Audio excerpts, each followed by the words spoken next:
सभी लोग यहाँ पर ध्यान दीजिएगा, आपका जो ऑब्जेक्शन का समय था वो यहाँ पर समाप्त हो चुका है और यहाँ पर इन्होंने बाद में कुछ सूचना वगैरह भी जारी की, लेकिन वहाँ पर जिन भी लोगों का यहाँ पर 250 रुपीज़ ऊपर का पेमेंट हुआ है, ऐसा बीएसईबी बोल रही है कि आपको जो है यहाँ पर बाद में आपको रिफंड मिल जाएगा। ठीक है, रिफंड आपको मिल जाएगा। आप जो फाइनल आंसर की वगैरह है दिसंबर के माह में, ये यहाँ पर देखिए, जैसे ही आप इस पर क्लिक करोगे ये वाले बुलेटिन के ऊपर, तो आपके सामने यहाँ पर कुछ इस प्रकार से ये निकल आएगा।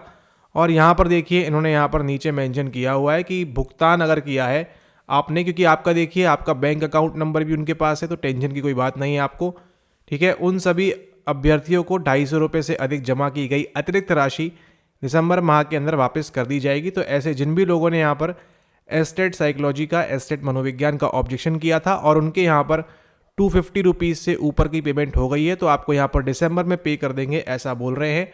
ठीक है, एज पर दिस नोटिफिकेशन, तो वो आपको जो आपका मनी है वो वहाँ से रिफंड हो जाएगा। ठीक है, अब बात करते हैं यहाँ पर कि आपने किस प्रकार से एस्टेट के अंदर सवालों को चैलेंज किया और किस प्रकार से। देखिए आपको यहाँ पर 2 मार्क्स तो आपके कंफर्म बढ़ने वाले हैं। ठीक है, 2 नंबर तो आपके बढ़ेंगे। किस केस में बढ़ेंगे 2 नंबर आपके? वो पहला केस है आपका, देखिए यहाँ पर कि अगर आपने वहाँ पर टुल्विंग मार्क किया था। ठीक है, अगर आपने टुल्विंग मार्क किया था तो आपके आंसर की चेंज होके करेक्ट आंसर जो आपको देखने मिलेगा वो रहेगा आपका यहाँ पर एंडल टुल्विंग का।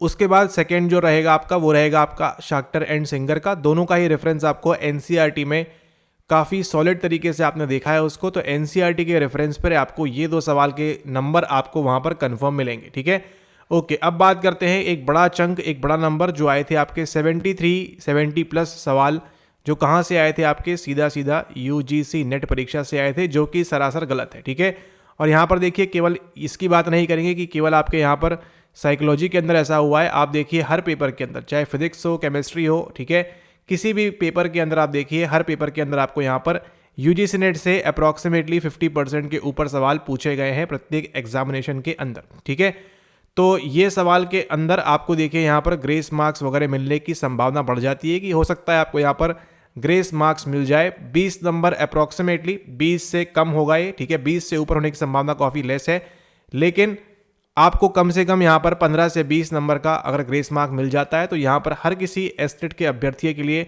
यहाँ पर ये फायदे का सौदा रहेगा। क्योंकि यहाँ पर देखिए उन्होंने फीस कितनी ली है आपकी? 1440 रुपये फीस ली है। ठीक है, 1440 रुपये फीस ली है आपकी जनरल कैंडिडेट्स की, अगर हम यहाँ पर बात करेंगे तो। ठीक है, और हर कैटेगरी वाइज हो सकता है अलग अलग कुछ हो, लेकिन जो मैक्सिमम फीस है वो कितनी है आपकी? 1440। ठीक है, आपको जान के अचंभा लगेगा कि इस पेपर के अंदर आपको ये फीस लेने के बाद भी आपको जो है यूजीसी नेट के लेवल का सवाल पूछा गया है। ठीक है, तो जो लोग यहाँ पर अगर उन्होंने ग्रेस मार्क वगैरह नहीं दिया है तो उनके साथ जो है मतलब यहाँ पे आपने पैसे भी लूज़ किए हैं। यहाँ पर काफ़ी बड़ा अमाउंट है। पिछले बार अगर बात करें 100-200 रुपये, 400 रुपये ऐसी कुछ तो भी फीस होती थी यहाँ पर, लेकिन इस बार जैसा कि आप देख पा रहे हैं यहाँ पर आपकी फीस भी इस बार 1440 रुपये ली गई है। और ये एस्टेट में तीसरी बार हो रहा है यहाँ पर, और पहली बार ये ऐसा हुआ है। ठीक है, कि आपकी इतनी हाई फीस यहाँ पर रखी गई थी। एंड देन उसी के साथ साथ देखिए अगर हम बात करें यूजीसी नेट की, तो यहाँ की जो मैक्सिमम फीस है वो आपकी 1150 रुपये है। ठीक है, तो यूजीसी नेट से महंगी फीस लेने के बावजूद भी, इसके बावजूद भी आपको जो है यहाँ पर ये लेने के बावजूद भी आपको जो है यहाँ पर एनसीईआरटी लेवल के सवाल नहीं डाले गए थे और बहुत ही हाई लेवल का उच्च कोटि के सवाल आपके यूजीसी नेट परीक्षा से उठा के यहाँ पर डाल दिए गए थे। ठीक है, जो कि सरासर गलत है। आपको यहाँ पर 15 से 20 नंबर का एक उम्मीद लगाई जा रही है, एक रेंज है कि आपको ये नंबर का ग्रेस मार्क्स मिलेगा, क्योंकि हर एग्जाम के अंदर, हर पेपर के अंदर ये चीज़ें घटना हुई है। तो इसका खामियाजा स्टूडेंट ना भुगते, ऐसी हमारी उम्मीद है, ऐसी हमारी आशा है, ऐसी हमारी प्रार्थना है कि स्टूडेंट के हित में काम हो। यहाँ पर 15 से 20 नंबर का अगर प्रत्येक व्यक्ति को यहाँ पर ग्रेस मार्क मिलता है तो जो 50 पे है वो भी यहाँ पर आराम से 70 के आसपास आ सकता है। ठीक है, 15 से 20 भी अगर मिलता है यहाँ पर तो, और जो लोग 60 पे हैं वो आराम से 75 प्लस यहाँ पर क्रॉस नंबर कर सकते हैं। ठीक है, तो ये सभी बच्चों के लिए आसान हो जाएगा यहाँ पर एस्टेट क्वालिफाई करना, और फिर आप लोग जो है आगे जाकर टीआरई 4.0 के लिए तैयारी कर सकते हैं। ठीक है, टीआरई 4.0 के लिए आप जो है अच्छे तरीके से तैयारी कर सकते हैं, इसका आपको यहाँ पर बेनिफिट मिलेगा। ठीक है, एक बात आपको ध्यान रखनी है कि देखिए जैसा यहाँ पर बीएसईबी ने किया है कि आपको यहाँ पर नेट के लेवल के सवाल पूछ दिए हैं, आप इस गलत फहमी में मत रहिएगा कि आपको टीआरई 4.0 के अंदर ऐसा देखने को मिलेगा। ठीक है, बीपीएससी अपने बराबर स्टैंडर्ड से काम करेगा। देखिए करने को तो ये भी कर सकते हैं, लेकिन संभावना इस बात की कम हो जाती है क्योंकि आपके साथ देखिए बीएसईबी में ऑलरेडी हो चुका है। ठीक है, बीएससीबी में आपके साथ ये घटना ऑलरेडी हो चुकी है, तो संभावना इस बात की कि यूजीसी नेट का पूरा सवाल आपको अगेन फिर से डाल देंगे टीआरई 4.0 में। तो इसकी जो प्रबलता है, इसकी जो वो है, क्या कह सकते हैं, प्रोबेबिलिटी है, प्रायिकता है इसकी, वो क्या हो जाती है, वो ऑटोमेटिकली यहाँ पर कम हो जाती है। आपने क्या करना है, टीआरई 1 से लेके टीआरई 3 तक का पीवाईक्यू आपने एनालाइज करना है। अगर चैनल पे नहीं देखा है तो काफ़ी वीडियोस हैं उसको आप देख सकते हैं। एंड टीआरई वाले जो पीवाईक्यूज हैं वो आपने यहाँ पर मैक्सिमम प्रैक्टिस करना रहेंगे, ठीक है। हाँ, बेशक आप नेट के लेवल का करिए, आपकी इच्छा है तो, लेकिन अगेन जो रेशियो है आपका वहाँ पर वो कम हो जाएगा, क्योंकि आपको देखिए यहाँ पर यूनिट नंबर 9 अगर हम बात करें, अपने आप में एक चुनौती भरी यूनिट है, ठीक है। यूनिट नंबर 9, यूनिट नंबर 2 उतना बीपीएससी आपसे नहीं पूछेगा, ठीक है। खैर, वो आगे कैसे प्रिपेयर करना है और क्यों नहीं आएगा नेट का सवाल, उसके बारे में बात करेंगे आगे की वीडियोस के अंदर। लेकिन एक बात तय है कि अगर आपने नेट पे पूरा फोकस कर दिया, नेट के सिलेबस के ऊपर, तो आप बीपीएससी 4.0 में गारंटीड आप वहां पर हाथ धो दोगे, ठीक है। ये आपने ध्यान रखना है और आपने ऐसी गलती नहीं करनी है। फिलहाल बात करें यहाँ पर जिन भी लोगों ने यहाँ पर ऑब्जेक्ट कर दिया सवालों को, आई होप आप लोगों में से मैक्सिमम लोगों ने सही ऑब्जेक्शन लगाया होगा और आपको जो है यहाँ पर ग्रेस मार्क्स मिले, ऐसी उम्मीद लगाई जाती है कि आपको यहाँ पर ग्रेस की जो आपके मार्क्स हैं वो यहाँ पर मिलना चाहिए, ताकि प्रत्येक विद्यार्थी जो है यहाँ पर एस्टेट का वो यहाँ पर पास हो सके आराम से, ठीक है। देखिए यहाँ पर ये फेयर नहीं हुआ है, ठीक है, इसको समझिए आप। ये जो एग्जामिनेशन है फेयर नहीं हुई है, ये कैसी हो गई है, ये आपकी लक बेस्ड हो गई है, ठीक है। अब जिसके यहाँ पर 80, 70, 90 नंबर आए हैं, ज़रूरी नहीं कि उनको जो सवाल थे उसके आंसर आते हों, लेकिन तुक्के में 2-4 सवाल भी सही हो गए यहाँ पर, तो उनको इसका बेनिफिट मिलेगा, ठीक है। और इस प्रकार से उनका ये स्कोर जा सकता है, ठीक है। लेकिन अगर बात करें जिन लोगों का किस्मत खराब की वजह से ए आते हुए भी क्या कर दिया उन्होंने, बी मार्क कर दिया। जैसे एक सवाल देखिए आपका यम नियम वाला था, ठीक है, मालूम ही नहीं है सवाल हिंदी में अलग है, अंग्रेजी में अलग हो जा रहा है, और इस प्रकार की कठिनाई आई थी एस्टेट जिन बच्चों ने दिया है उसके अंदर, ठीक है। ओके, तो इसको आप ध्यान रखें। यहाँ पर छोटी सी आपकी इन्फॉर्मेशन थी, जानकारी थी, जिसका आपको यहाँ पे कोई मतलब नहीं है फिलहाल अभी यहाँ पर, ठीक है। लेकिन आप लोग ध्यान रखें कि आगामी आपका रिजल्ट जो है दिसंबर माह में, दिसंबर स्टार्ट हो चुका है, 1 तारीख हो चुकी है, तो दिसंबर के अंदर आपका रिजल्ट आता ही होगा। आप लोग जो है अच्छे से प्रिपेयर करें, प्रयास करें कि आप लोग की जो प्रिपरेशन है वो अच्छे से होती रहे, और एनसीईआरटी बेस्ड अगेन आपने सट के चलना है, ठीक है। देखिए अगर आपको बताएं, एनसीईआरटी से सवाल आए थे यहाँ पर कितने, 40 सवाल, इसके पहले वीडियो ले चुके हैं, ठीक है। तो 40 से कम अगर आपका साइकोलॉजी में स्कोर आया है तो आपने यहाँ पर अच्छे से प्रिपेयर नहीं किया है एनसीईआरटी को, ठीक है। इस बात को आप मान लो। अगर आपने 40 के नीचे एनसीईआरटी में से आया था सवाल, 40+ सवाल आए थे आपके एनसीईआरटी बेस्ड, ठीक है, भले ही वो नेट के क्यों ना हो, लेकिन अगर आपने पढ़ी है एनसीईआरटी तो उसको आप सॉल्व कर लेते बड़े आराम से, ठीक है। लेकिन अगर आपने नहीं किया है तो ध्यान रखना है टीआरई 4.0 में आप ऐसी गलती ना करें, ठीक है। आएगा तो देखो भैया एनसीईआरटी से ही, चाहे आप यूजीसी नेट का एग्जाम हो चाहे कोई एग्जाम हो, ठीक है। अगर बात करें भारत के अंदर आज कोई भी एग्जाम है, ठीक है, भारत के अंदर कोई भी एग्जाम हो रहा है, उसके अंदर सवाल कहाँ से आ रहे हैं भैया, कहीं नहीं से आ रहे हैं, केवल और केवल आपकी जो एनसीईआरटी है उससे सवाल आ रहे हैं। 20 से 30% सवाल इस दुनिया का, इस पृथ्वी का, इस कह सकते हैं भारत देश का, हमारा जो भी पेपर आ रहा है साइकोलॉजी का, मनोविज्ञान का, आप ये समझिए प्रत्येक पेपर हमारी आंखों के सामने से एक ना एक बार होके जा चुका है। तो आप यहाँ पर 20 से 30% आपका जो है केवल और केवल आपका एनसीईआरटी से आता है, ठीक है। और टीआरई 4 की अगर हम बात करें खास तौर पे, कितने प्रिपेयर करने हैं आपको, 80 सवाल करने हैं, वहाँ पे 100 नहीं करने हैं, 80 करने हैं। और लास्ट टाइम देखो टीआरई 3 में कितने सवाल आए थे आपको पता है, टीआरई 3 में भी आपके वहाँ पर 40 सवाल आए थे, ठीक है। तो अगली बार अगर आप एस्टेट देंगे, ध्यान रखना है आपको, अगली बार अगर आप एस्टेट दोगे तो आप नेट के पीवाईक्यू लगा के बैठना, क्योंकि हो सकता है फिर से आ जाए, संभावना अगेन कम हो जाती है। लेकिन एनसीईआरटी को आपको यहाँ पर पकड़ के चलना होगा हर बार, क्योंकि देखिए सिंपल सी लॉजिक वाली बात यहाँ पर है कि आपको जितने की आवश्यकता है आप उतना ही पढ़ें, है ना। ऊट पटांग चीज़ें पढ़ के क्या मतलब है आपको, ठीक है। मतलब आपको यहाँ पर गेस्टाल्ट थेरेपी की अगर हम बात करें, गेस्टाल्ट थेरेपी के अंदर 50 प्रकार की चीज़ें होती है, आपको क्या मतलब है उससे, आपको केवल ये मालूम होना चाहिए गेस्टाल्ट के अंदर किसकी बात होती है, हेरेन नाउ की बात होती है, किसने दिया है, फ्रिट्ज एंड लॉरा पर्ल्स ने, इतने में आपका काम हो जाएगा टीआरई 4.0 के अंदर, ठीक है। या फिर एक आध दो कोई टेक्निक हो गई आपकी एम्प्टी चेयर वगैरह, उनको आप ध्यान रख लें, आगे आ जाएगा आपको, तो उसको आप कर लें। उसके अलावा अलग से कुछ भी करने की आवश्यकता नहीं है। मेन बीपीएससी आपको कहाँ फंसाएगा, ऑपरेंट कंडीशनिंग में, उसी के साथ साथ कहाँ फंसाएगा आपको, सिस्टमेटिक डिसेंसिटाइजेशन में, एवर्जन थेरेपी के अंदर, और आपकी जो यहाँ पर बिहेवियर मॉडिफिकेशन है उसके अंदर, और कहाँ पर आपकी शेपिंग के अंदर। और आपको जान के अचंभा होगा ये सब कहाँ दिया हुआ है पता है, ये सब दिया हुआ है आपकी एनसीईआरटी के अंदर, ठीक है। तो बीपीएससी ये लेवल से खेलेगा आपको, इसकी संभावना बहुत कम हो जाती है, ठीक है। और आपका सामने उदाहरण है, देखो बीएसईबी का पेपर, बीएसईबी के पेपर में आपके 40 सवाल, 40 नंबर के सवाल आपके कहाँ से है, only and only from NCERT. जिस भी बच्चे ने यहाँ पर एनसीईआरटी की रीडिंग लगाई है डंके की चोट पे, आप उस सवाल को 100% वहाँ पर सॉल्व कर सकते हो बिना किसी दिक्कत, बिना किसी समस्या के। प्लस हाँ, थोड़ा सा आपको कॉमन सेंस का इस्तेमाल करना पड़ेगा यहाँ पर कि हमने एनसीईआरटी में क्या पढ़ा है, हमने एनसीईआरटी में क्या पढ़ा है, और उसको आपको क्या करना आना चाहिए, आपको इंप्लीमेंट करते आना चाहिए। ठीक है, इंप्लीमेंटेशन में देखा गया है यहाँ पर जो बच्चे यहाँ पर बॉर्डर में हैं उनको इंप्लीमेंटेशन में दिक्कत आ रही है यहाँ पर, कि आपने यहाँ पर एनसीईआरटी कवर तो किया है लेकिन आपने बाबू जो है उसको प्रॉपरली इंप्लीमेंट नहीं कर पाए हो आप परीक्षा के अंदर।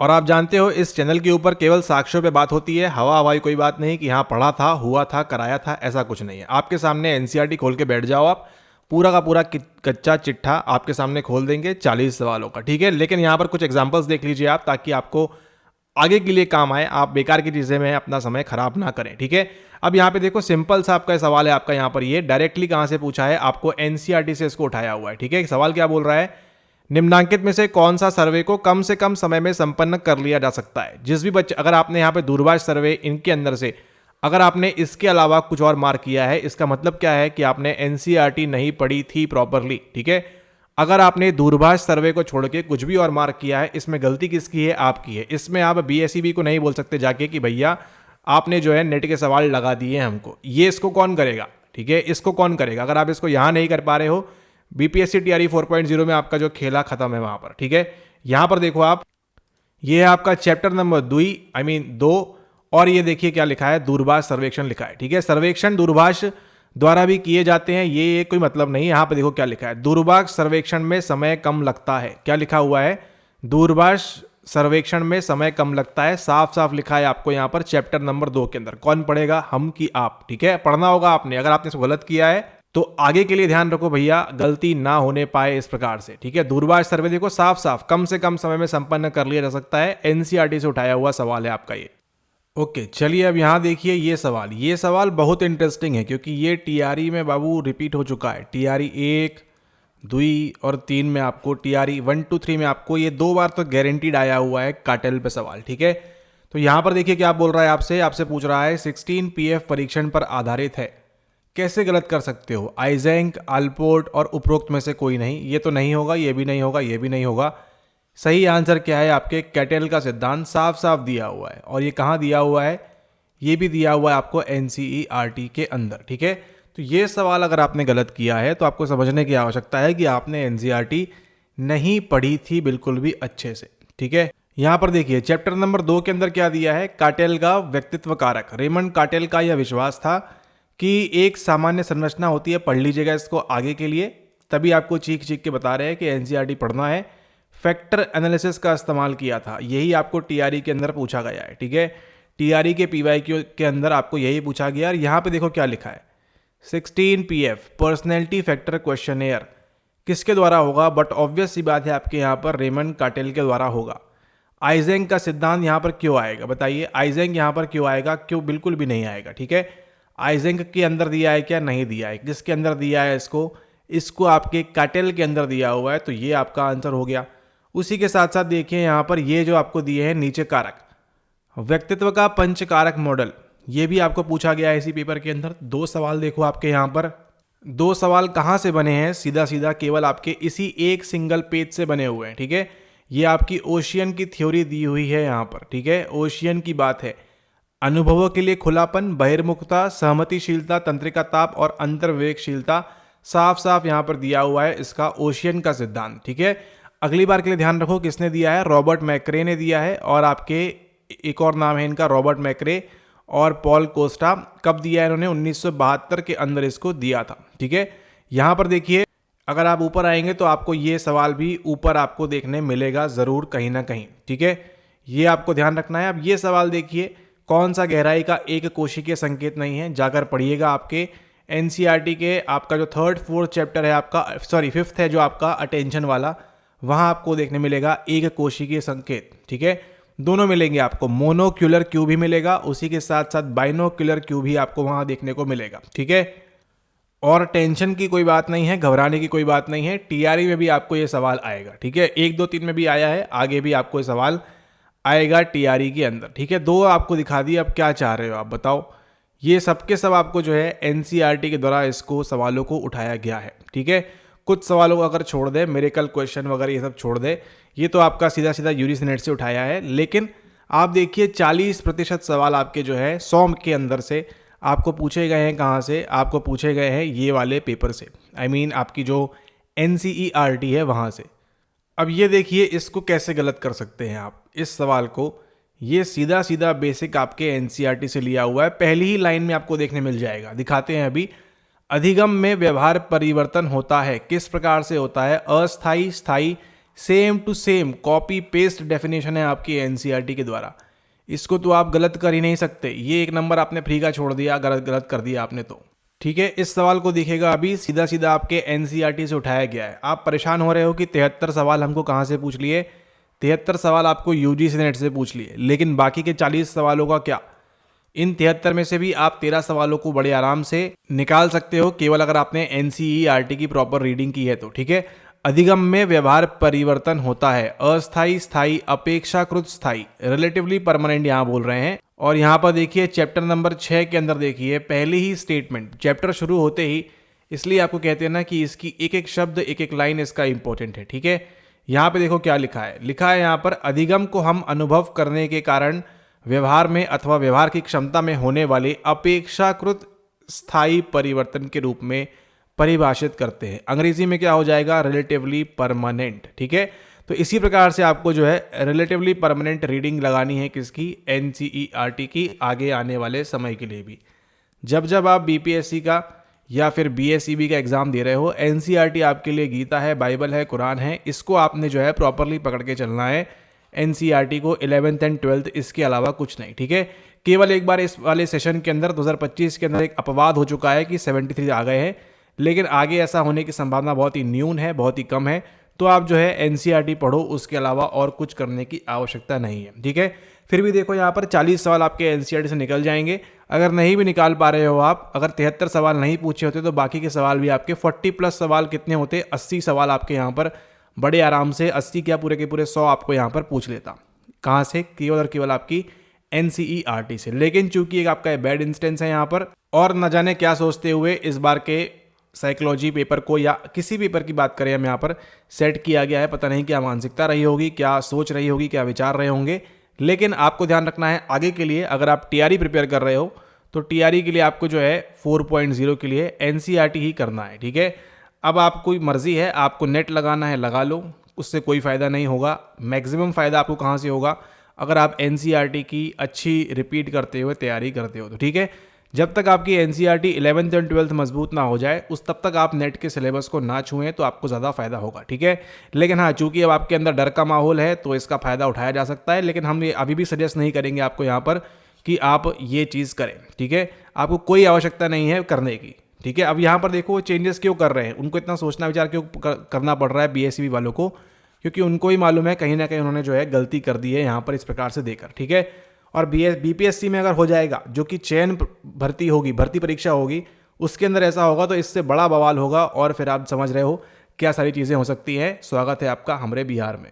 ठीक है, तो आपको डरना नहीं है यहाँ पर कि हाँ भैया एक बार पूछ दिया नेट से, इसका ये मतलब थोड़ी ना कि हर बार पूछेगा आपसे वो। ठीक है, ये आपको निकालना है दिमाग से। केवल अभी फोकस कहाँ रखना है आपको? NCERT बेस पे फोकस रखना है आपको। ठीक है, आपकी मर्जी है, आप पढ़ लो, लेकिन सवाल तो भैया वो आपको फिर से 11th एंड 12th, उनको आपको 11th 12th का शिक्षक बनाना है, ना कि आपको PhD लेवल की तैयारी करा के उनको छोड़ना है। ठीक है, हाँ कुछ सवाल डाल देंगे वो कंपटीशन के लिए। ठीक है, आप खुद समझिए यहाँ पर, अगर 11th एंड 12th से पूरा का पूरा 80 सवाल डाल देगा BPSC तो क्या दिक्कत आएगी? कट ऑफ जो है बहुत हाई जाएगा। ठीक है, अगर हम पूरे 120 नंबर की बात करें, 150 नंबर की बात करें, 100 110 ऐसा कट ऑफ जाएगा। ठीक है, इसलिए जो है टफ वाले सवाल डाले जाते हैं ताकि बच्चा 40-50 सवाल तो कर ले कम से कम मनोविज्ञान के, यहाँ पे 20 कर ले, 70 के आसपास कट ऑफ जो है सेफली पहुंच जाएगा। बात करें कट ऑफ की, आपके TRE 4.0 में 50 के ऊपर जाएगा बड़े आराम से। ठीक है, 50+ बड़े इजीली जाएगा। और आप देखिएगा अधिकतर बच्चे जिनका नहीं होगा, वो क्यों नहीं होगा?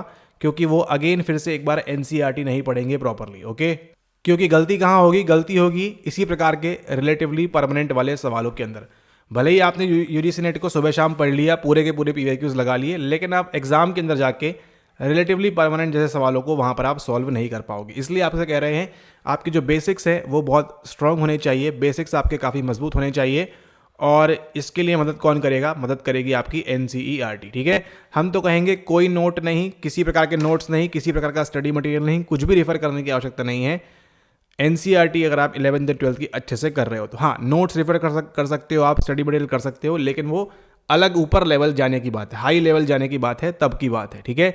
लेकिन अनटिल एंड अनलेस आपके पास बेसिक्स अगर आपको कंप्लीट नहीं है, अच्छे से 11th 12th नहीं किया है, तो आपको कुछ भी अन्य करने की आवश्यकता नहीं है, ठीक है। और बाकी TRE 4.0 आ जाएगा, देख लेंगे। और आपको तो मालूम ही है, इस चैनल के ऊपर आपको केवल एनसीईआरटी बताई जाती है कि एनसीईआरटी पढ़ लो, आपका काम बड़े आसानी से हो जाएगा। लेकिन चूंकि यहाँ पर एक बार ये अपवाद हो चुका है, इसको ध्यान में रखते हुए ये एक एक्सेप्शनल केस हो चुका है और ये पेपर इजी लग रहा है। आप लोगों में से कई लोगों को लग सकता है कि हाँ, पेपर बड़ा आसान था, मैंने पढ़ लिया होता जून का PYQ 23 का। एक बार आप नेट की परीक्षा दे के देखना, आपके जो सारे ख्यालात हैं कि मुझे बन जाते 60 के 60 सवाल इसके यूजीसी नेट के, ये आपके तुरंत पल भर नहीं लगेगा आपको और आपके ख्यालात सारे गायब हो जाएंगे, ठीक है। ये आपको ध्यान रखना है। हर परीक्षा की अप्रोच डिफरेंट होती है, ठीक है।